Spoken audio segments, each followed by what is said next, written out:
Now, this is really has been a labour of love, literally, for me.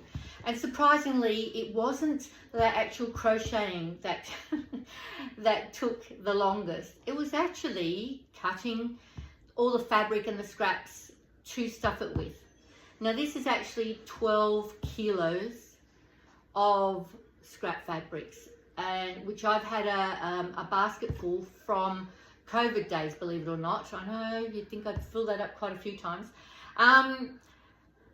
So it's saved 12 kilos, not of fabric, of textiles, not just from landfill, but what happens is, like, well, I'm going to show you. So in here it has a lot of meaning as well. That's why I say it's a labour of love. So you can see that the yellow pattern was one of my old doona covers, quilt covers, and going on to the green, that was as well. So in my workshops, I cut them into strips, and I just needed a project to finish it off. Don't know if you can see this one. This is actually a top that I cut up. It was a taking shape top that I got from an op shop, and when I took it to the cash register, they said, oh, it's got a tear in it, and it wasn't really repairable, so they gave it to me for free, and I didn't want to throw it out, so I cut it up and used it. This one, that's this one here, that one, this one here, well, if most of you would know that Mum passed away a year ago. This was actually, while I was packing up her stuff, was a quilt cover that she was making. She's just as creative as I was, although she kept it pretty simple. And so throughout this is fabric which a few years ago I got Natalie to make a dress for me. This was fabric that Mum had, and it just goes through it. The whole outer has got memories.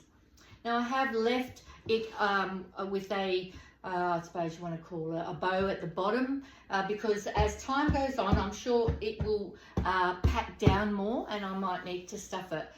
12 kilos of stuff, so I had to rummage through everything, but that's, again, that's the beauty of it. So this holds so much memories. It's got, you know, all the scraps of Mum, it's got all the scraps of my stuff, obviously because it's personal. It's got unwanted, you know, hubby's socks in there, t-shirts. It just has filled, it's taken so much stuff. Now I absolutely love it. It's super comfortable to actually sit on. What do you think?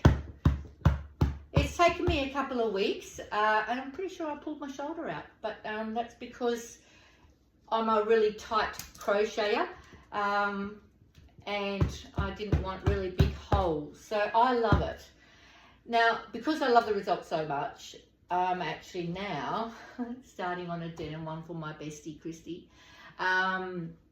This is a project that I was going to make a rug, and so I have cut, I stopped counting at 22 pairs of jeans, obviously just the leg parts, which I cut into continuous twine, then crocheted with my fingers, and then the idea is that I would knit with my hands, but it comes out too bulky. So I have been slowly, as I'm crocheting, I pull it apart out of the chain and then crochet it into what's going to be one of these.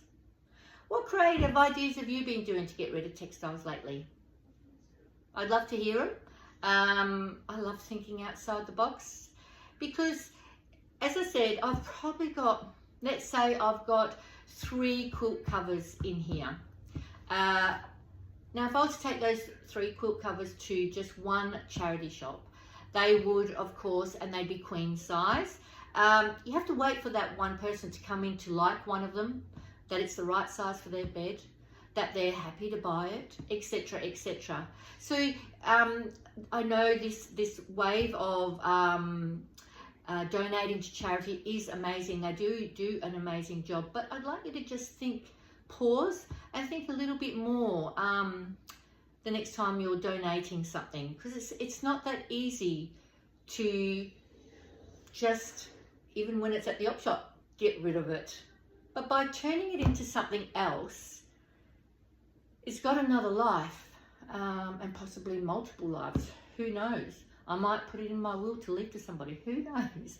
But it's got a lot of memories for me as well. It's a great way of, parting with those things that you don't want to quite yet part with. And they're still here. And it smells like Mum. I hope you like it. I will be doing a lot more videos of all the little projects that I do. I hope you enjoy them. And again, please send me photos of whatever you're up to, because I love new ideas. Okay. Enjoy your weekend. Ciao, ciao.